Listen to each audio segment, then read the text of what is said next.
Good day. The last 24 hours or so have been relatively calm in Ukraine war terms. There continue to be advances by the Wagner group in and around Bakhmut city. Latest reports suggest that their major focus at the moment is Zaitsevo, which is a suburb of Bakhmut city, which apparently they need to capture before they before they take steps to storm Bakhmut city itself. There are also attempts by the Ukrainians, continued attempts by the Ukrainians to launch attacks to try to capture the North Donetsk town of Liman, or Krasny Liman, which was captured by the Russians, or at least the Allied forces, back in May.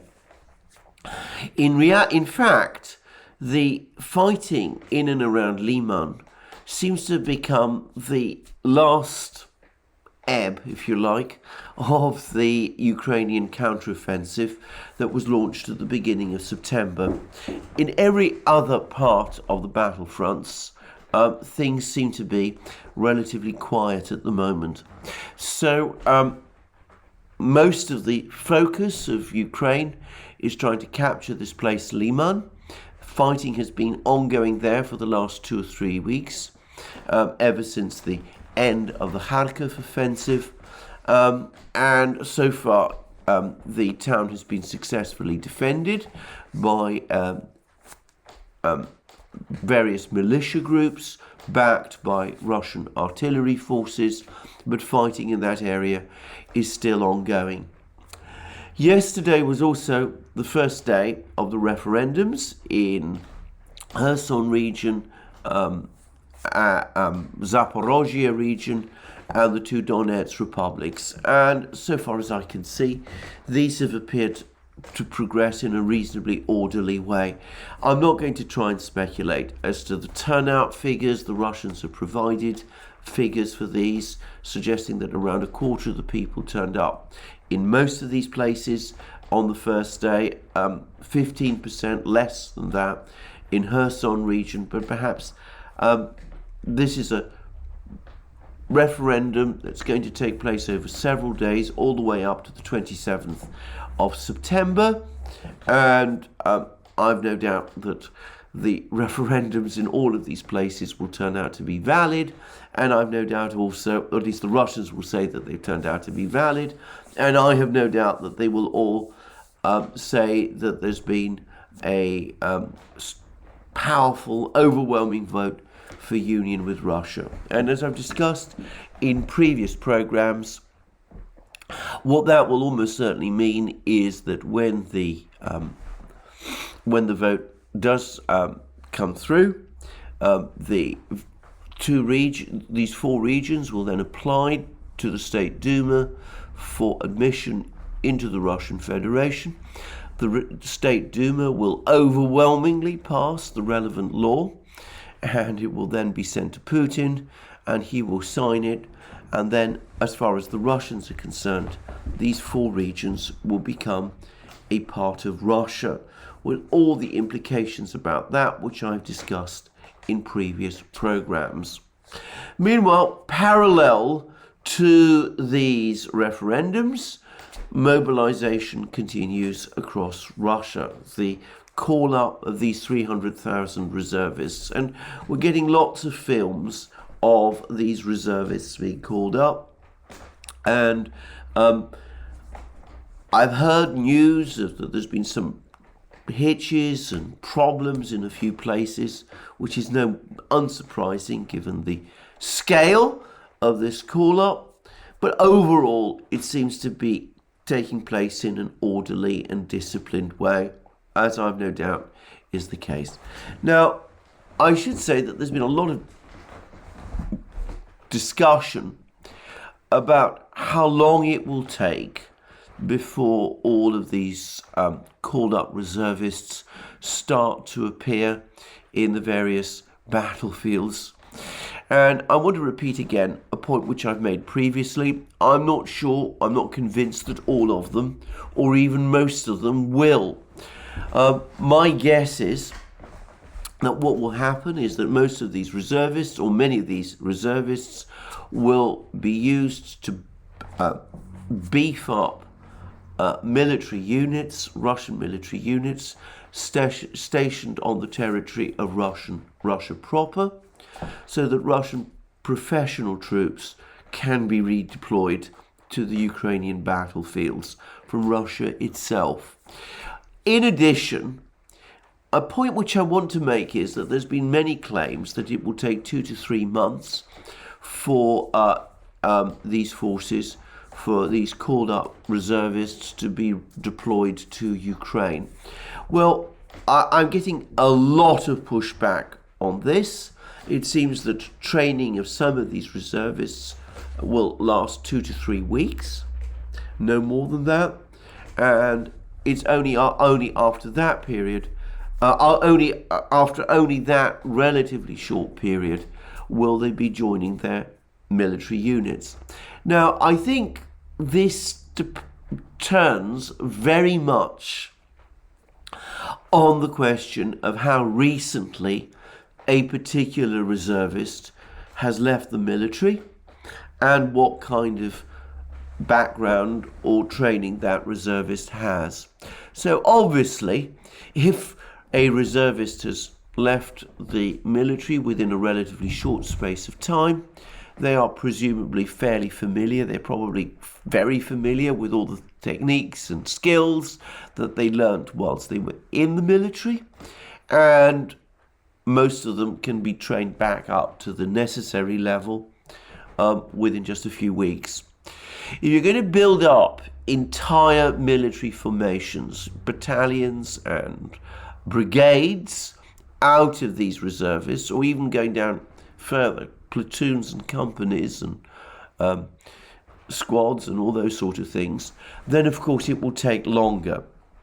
But I suspect that we will start to see a steady increase in the number of troops on the battlefields, Russian troops on the battlefields, as a result of the call-up of these reservists within the next few weeks, rather than months.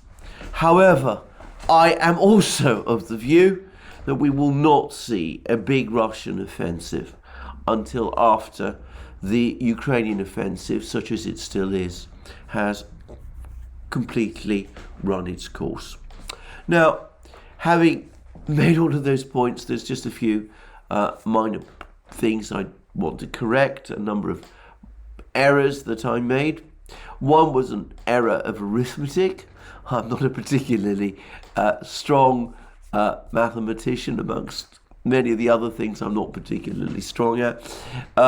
I said that in a previous video that I was a little bit skeptical. I was a little uncertain about Shoigu's claims that the Ukrainians had suffered 61,000 killed in action and 39,000 presumably seriously wounded and unable to return to the military, because I said this seemed to round up to 100,000 casualties, which seemed to me a suspiciously round number. Well, of course, a whole lot of people have pointed out, quite correctly, that 61,000 and 39,000 doesn't make 100,000. It makes 110,000. Oops, sorry, apologies. Well, perhaps that gives these figures that little bit more credibility. The second is a much more serious point, which is that when I discussed the Russian casualties, which Shoigu said, he put the number of Russian troops killed in action at just under 6,000. I said that I didn't think that these included the militia or the Chechens or the Wagner group. And again, I've had a number of people pointing out to me that the Chechens are part of the Russian armed forces, and I seem to be treating them as if they were not part of the Russian armed forces.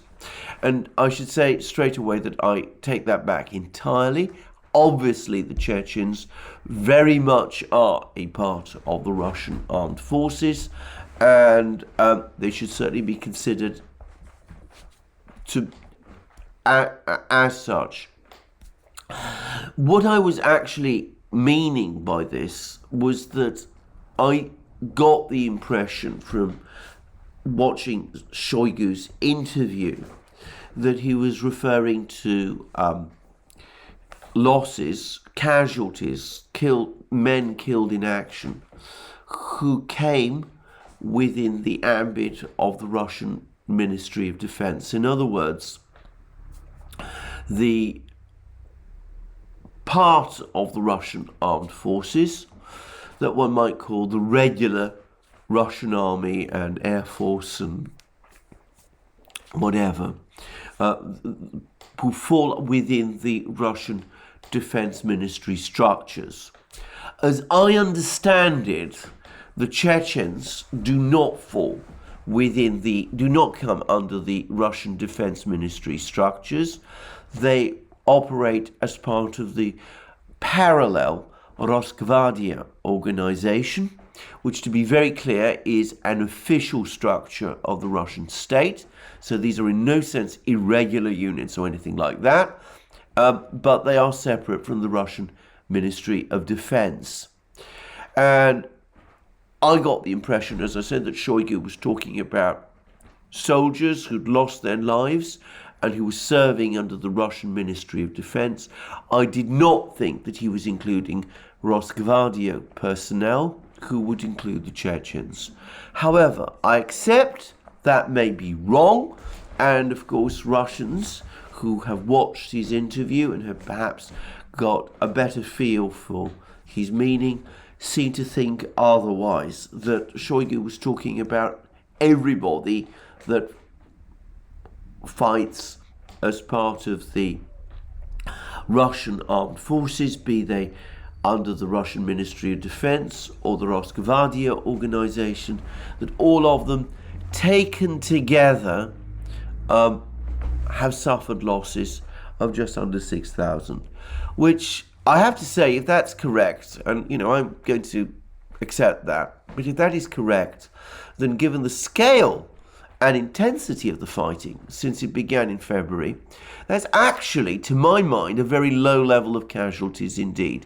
Lower even than I would have personally expected. Anyway, that's all I wanted to say about that, and I want to apologize to anybody who came away with the idea that I was suggesting or implying that Chechens were not part of the Chechen fighters were not part of the official regular Russian armed forces. In fact, there's a rather fascinating video in which various fighters, various volunteers, various soldiers being recruited from the Caucasus come together and say, some of us may be Lezgis, some of us may be Ossetians, some of us may be Chechens, or from whichever of the many ethnicities of the Caucasus, but all of us are Russian soldiers. So it's quite a powerful video, actually. Anyway, I want to reiterate again that this mobilization is, in my opinion, a game changer, as is the referendum, as are the referendums, and that once this process is concluded, we will be in a completely different war, and one to which, so far, the Western powers have provided no coherent answer. They don't seem to have any strategy for responding to this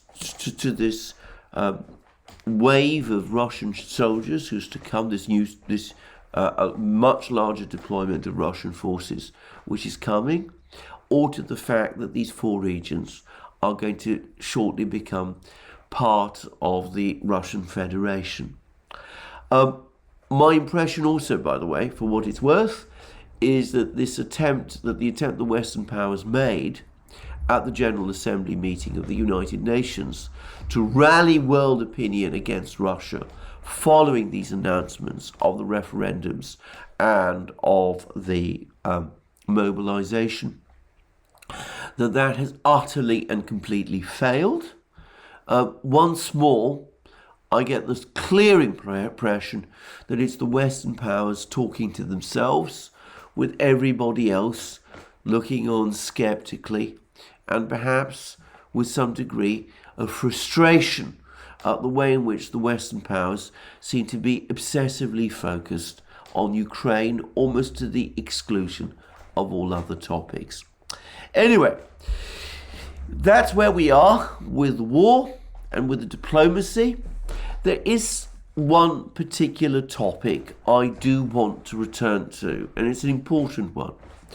And there's been a concerted attempt again in the Western media and on the part of Western governments to assert that Putin threatened to use nuclear weapons in Ukraine, or more generally, as in the address that he gave to the Russian people a few days ago when he announced mobilization. I want to reiterate again that he did no such thing. If you actually look at the Russian conduct of military operations in Ukraine, as has been discussed many times on this video, on this channel, on our Duran channel, and on many other channels as well, incidentally, the Russian military conduct of their operations in Ukraine has been marked by an extraordinary degree of restraint. It's only very recently that the Russians started to target civilian infrastructure in a serious way.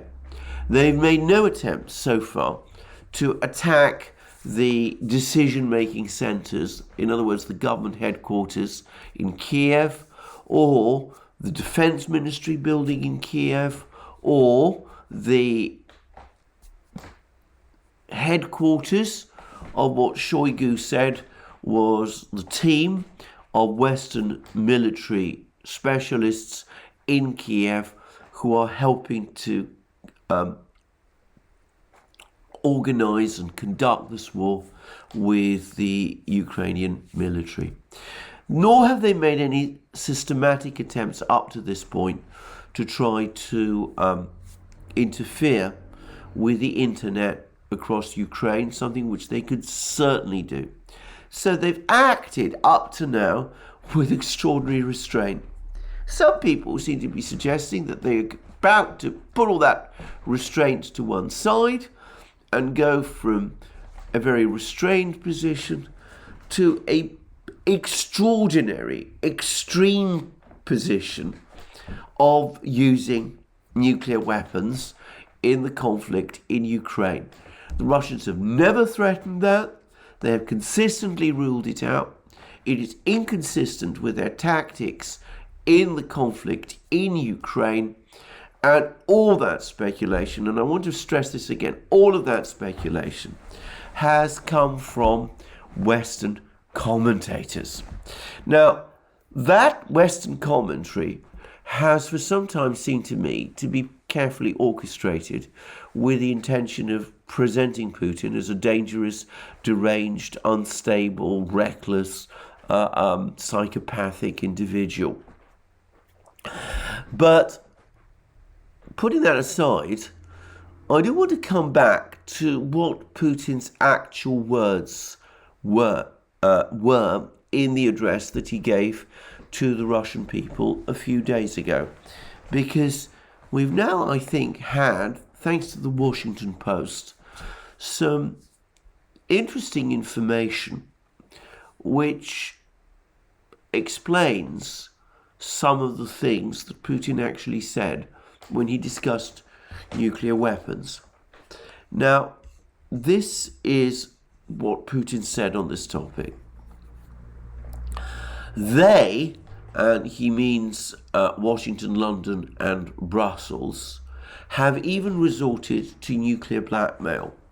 I'm referring not only to Western-encouraged shelling of the Zaporozhye nuclear power plant, which poses a threat of a nuclear disaster, but also to statements made by some high-ranking representatives of the leading NATO countries on the possibility and admissibility of using weapons of mass destruction, nuclear weapons, against Russia.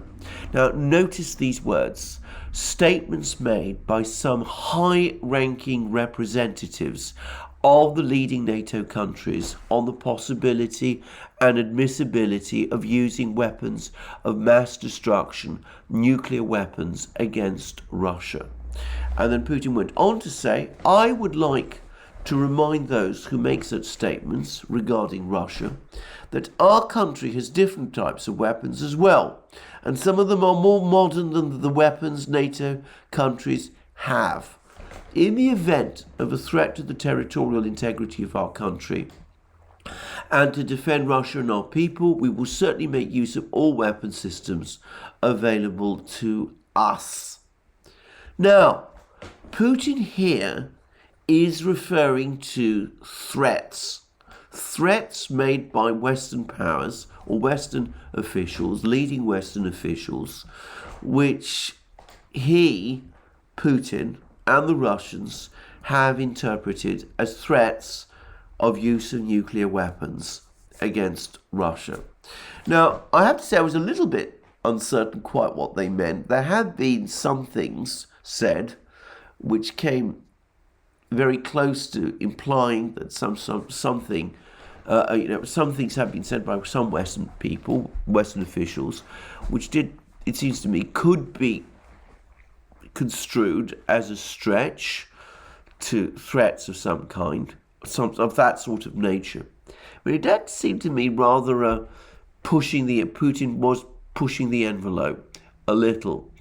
Well, I think we now have an explanation, and it came in an article in the Washington Post, which was published on the 22nd of September. US has sent private warnings to Russia against using a nuclear weapon.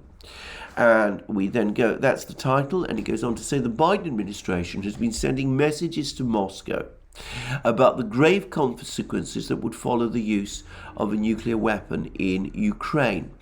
And the article goes on to say that the United States for several months has been sending private communications to Moscow, warning Russia's leadership of the grave consequence that would follow the use of a nuclear weapon, according to US officials who said the messages underscore that President Biden and his aides have articulated publicly.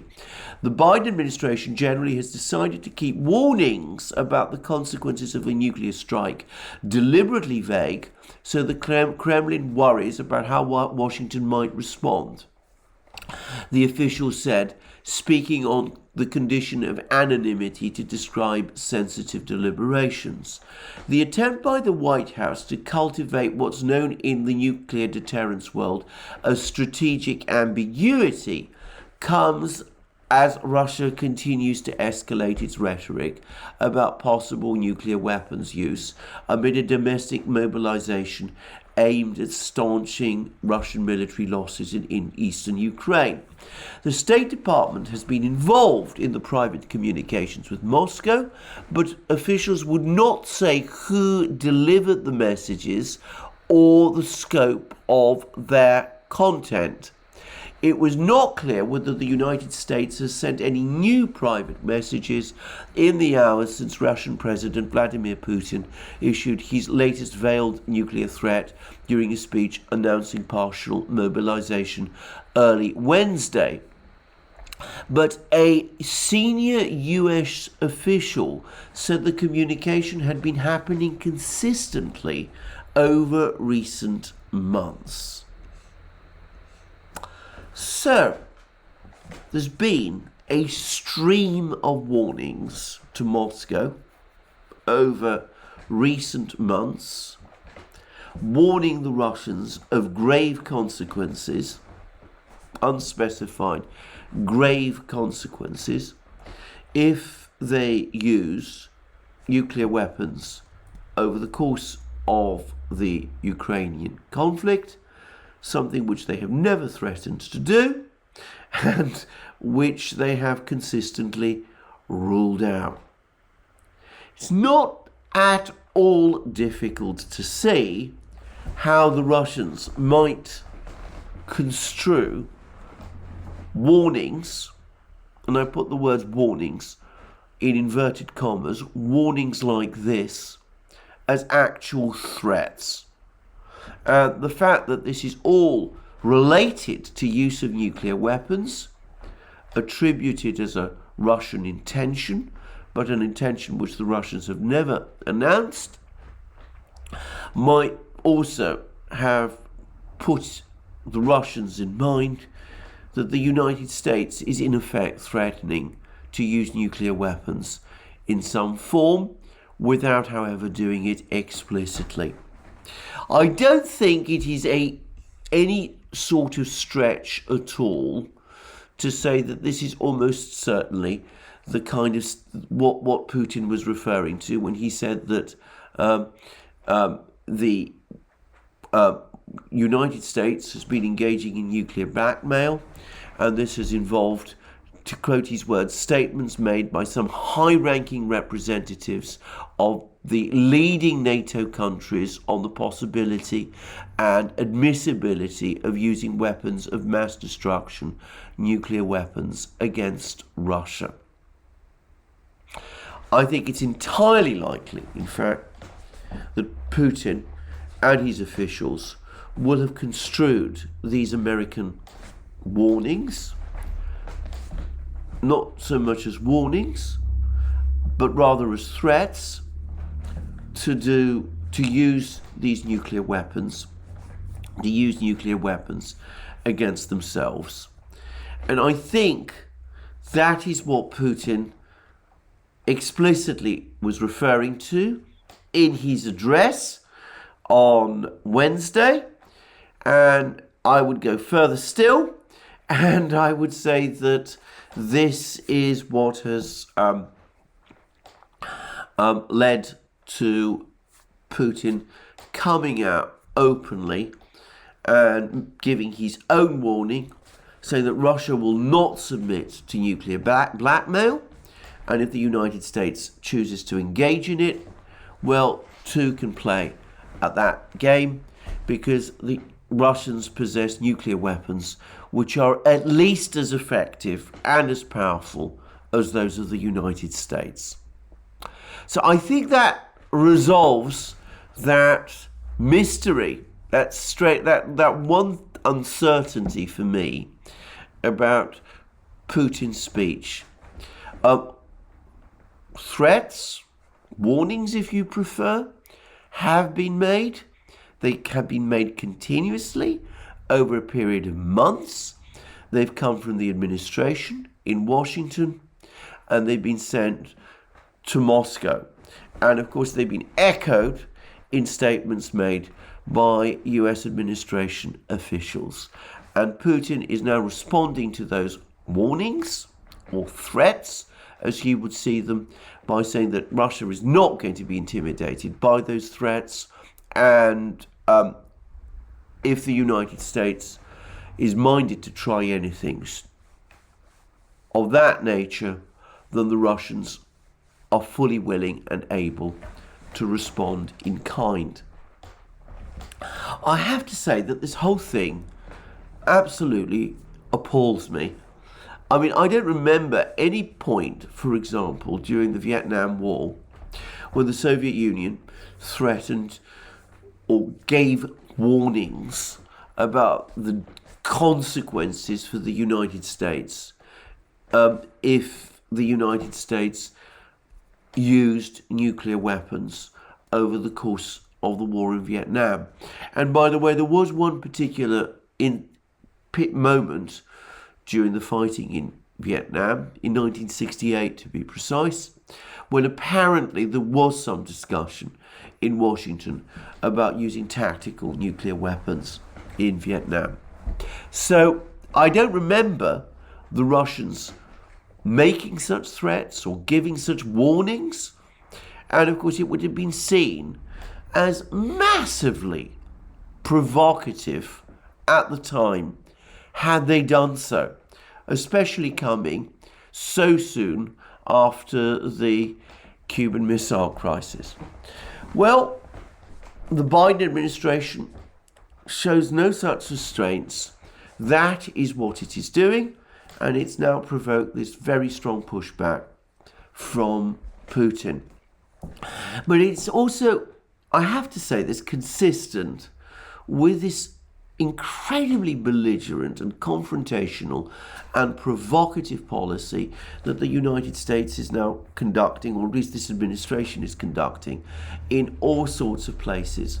Many people miss the fact that on the 18th of September, President Biden, in yet another interview, said that the United States would defend Taiwan, that the United States military would undertake the defense of Taiwan in the event that Taiwan were itself attacked. That is the fourth time he has done this.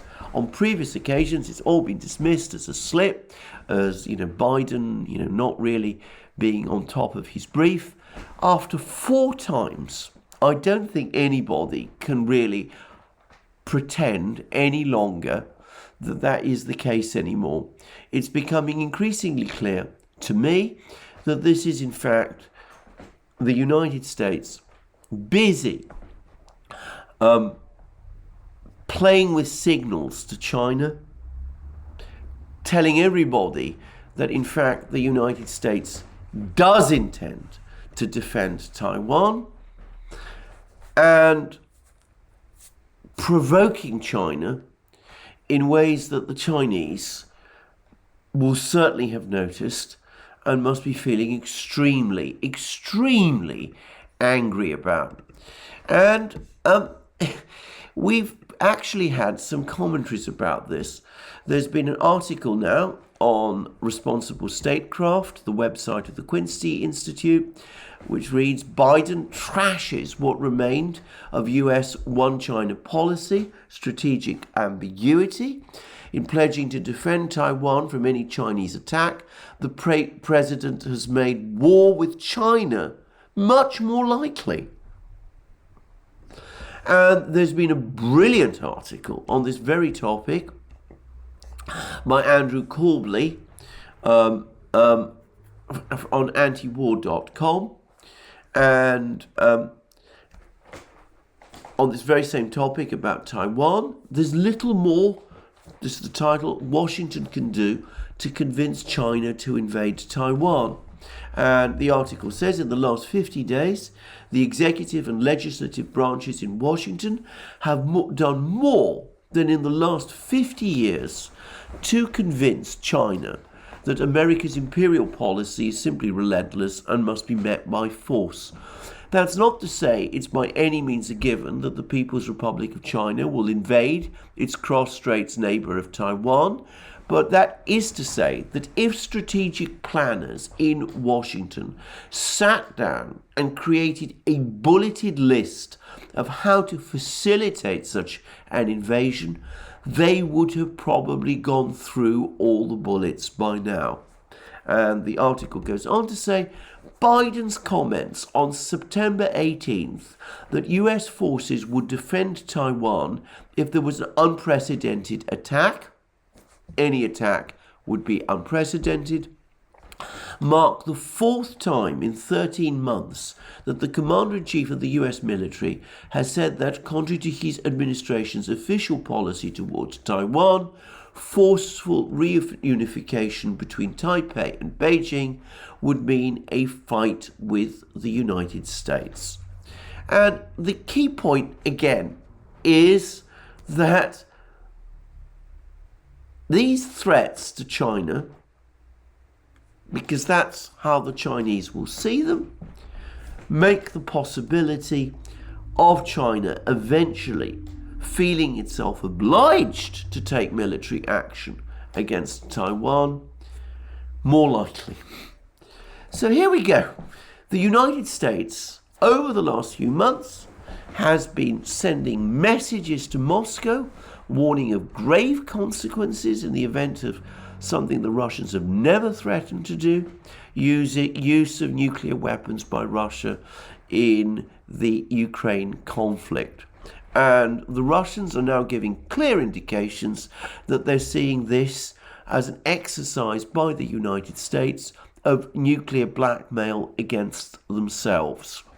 And we have Biden, the President of the United States, repeatedly undermining his own one China policy, repeatedly saying that the United States will defend Taiwan if Taiwan were ever attacked by China, giving every impression that he no longer really abides by the one China policy, even as in meeting after meeting with Xi Jinping, he pretends otherwise. I cannot conceive of a more reckless conduct of foreign policy than this. I mean, it's if it is calculated to convince both Beijing and Moscow that the United States is looking for some kind of extreme escalation, then the administration is going about this in the right way. Well, I don't know whether there is a plan. All I know is that this is incredibly dangerous. I suspect that sooner or later some kind of confrontation over Taiwan between the United States and China is now inevitable. And as I've discussed in previous programs, especially around the time of the Pelosi visit, it looks as if that is indeed the Chinese belief, and that China is, of course, taking every step it can in preparation for that. And at the same time, as the United States is moving towards confrontation with China over Taiwan, it asks for China's help to restrain Russia in Ukraine. I mean, the whole thing is so strange, so reckless, that I find it almost beyond comprehension. I want to say this again. I think this is the most dangerous administration in foreign policy terms that the United States has produced since the end of the Second World War.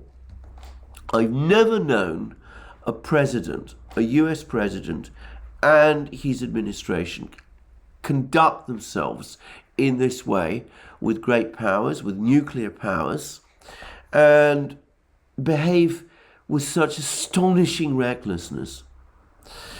Now, on the Duran a few days ago, we did a very wonderful live stream with the great Garland Nixon, in which Garland said that he felt that the Chinese and the Russians had understood how dangerous this administration is, and that they've discussed all this together, and that they have agreed that they will try to avoid being provoked by it, in the knowledge that time ultimately is on their side. Well, I'm sure that's right, and I'm sure that is Chinese-Russian policy. But that doesn't make the conduct of the administration any less reckless or less dangerous. And of course, there's always a risk that at some point something will happen, some provocation will take place, which the Chinese or the Russians will simply feel they just cannot ignore. I don't want to speculate what that might be. I hope we never get there. But I really do want to say that to provoke China over Taiwan and to provoke Russia with threats connected with nuclear weapons use at one and the same time suggests to me an administration that has gone completely off the rails. Anyway, that's me for the day. I'm still, as you can probably tell, suffering from my head cold. It's a little bit better today, but it's got some way to go, I think. But regardless of that, I will endeavour to the best of my abilities to continue to keep you appraised of my views about the ongoing situation. Thank you for joining me again today. More from me soon. Remember, you can get all our programs on our other platforms, locals, where I hope and expect that I'll be able to resume my live streams exclusive to locals this Wednesday at 1400 hours Eastern Standard Time, 1900 hours London time. If that changes, we'll let you know. It depends, I think, a great deal on the state of my health. But there we go. On the state of my cold, I should make it clear. And also, remember that we're also on other platforms as well as locals. You can find us on Rumble, ODYSEE, BitChute, and Telegram as well. Also, you can support us via Patreon and Subscribestar. And please don't forget to go to our shop and buy the great things that you will find there. Our magic mugs, our hats, our hoodies, our sweatshirts, our t-shirts, and all the rest. And last but not least, if you've liked this video, please remember to press the like button and to check your subscription to this channel. Thank you for joining me again today. More from me soon.